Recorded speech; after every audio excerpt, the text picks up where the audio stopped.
家里面的不锈钢锅发黄发黑，别担心，用它磨一磨，立马让不锈钢锅焕然一新。但是有很多朋友并不知道这个方法，那么赶紧跟着视频来看一看吧。大家好，我是鹏鹏。像这种不锈钢锅，家家户户都有，每天都会使用到它，熬粥、烧水、蒸馒头、包子等等都会使用它。但是用久了以后，可以看见，无论是锅边还是锅底，都发黄发黑。而用来做饭的锅，我们就应该让它保持干干净净，那样不仅看着舒心，用起来也更加的干净卫生。有的朋友可能会花钱购买清洁剂来清洗，个人认为那样太浪费了，其实大可不必。而有的朋友就会直接用洗洁精来洗，然后用钢丝球来刷。其实你可能并不知道，这样无论你怎么擦拭，表面发黄发黑的部位都擦不掉。可以看见没有任何掉落的迹象，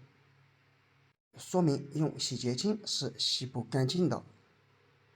那么我们到底应该怎样来清理呢？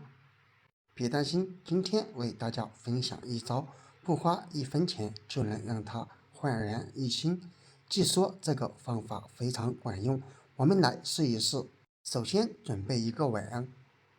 然后倒上一些食用小苏打。食用小苏打它具有非常强的清洁作用。接下来再挤上一些洗洁精，洗洁精也同样具有非常强的清洁作用。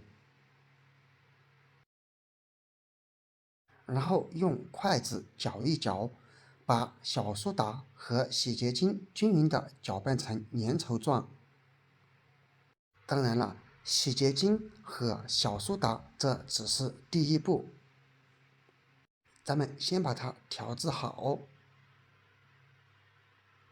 差不多这个样子就可以了。当然，之所以调制这么一点，是为了节省时间。然后把调制好的清洁粘液给它倒在锅底，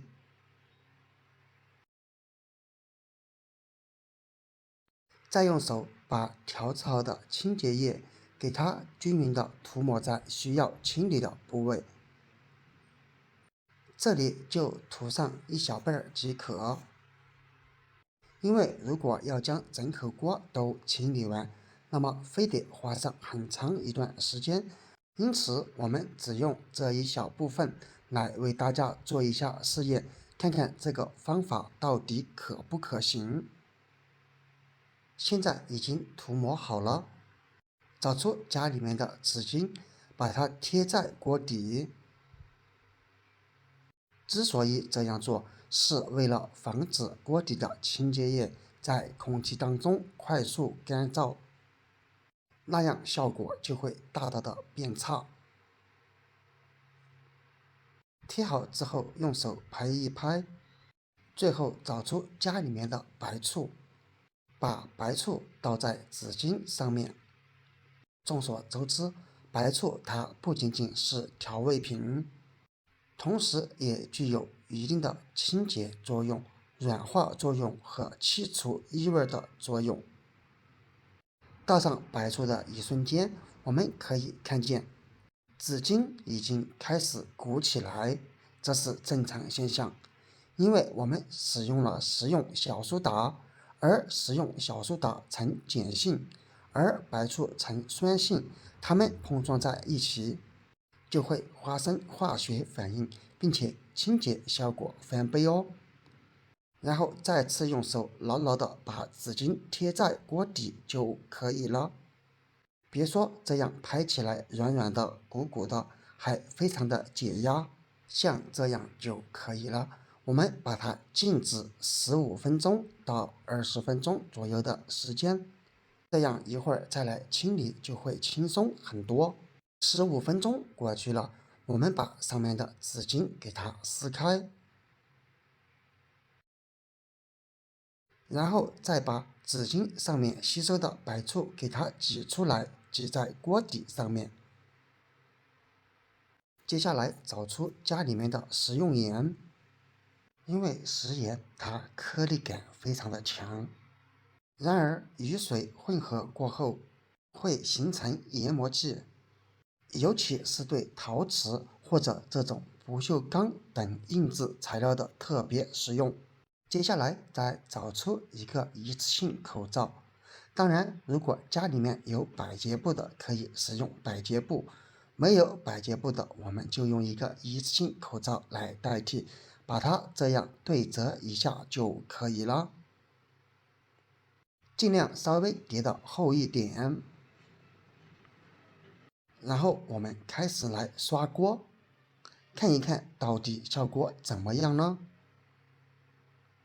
亲爱的朋友们，视频都已经看到这里了，制作视频不容易。如果觉得这个视频还不错，或者对你有一点帮助的话，那么就请用你发财的手给我点一个赞吧。你的每一个点赞都是对我最大的支持和鼓励，谢谢。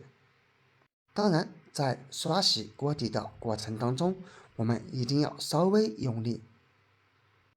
因为这些污垢还是非常的顽固。当然了，也可以很明显的看见，这个清洗效果还是非常不一般哦。因为食盐颗粒已经由白色变成了黑色，说明上面也已经吸收到了很多的污垢。这也是因为食盐颗粒感特别的强，通过这样擦拭的过程会产生强烈的物理摩擦，能够很有效的剥离表面的顽固污渍，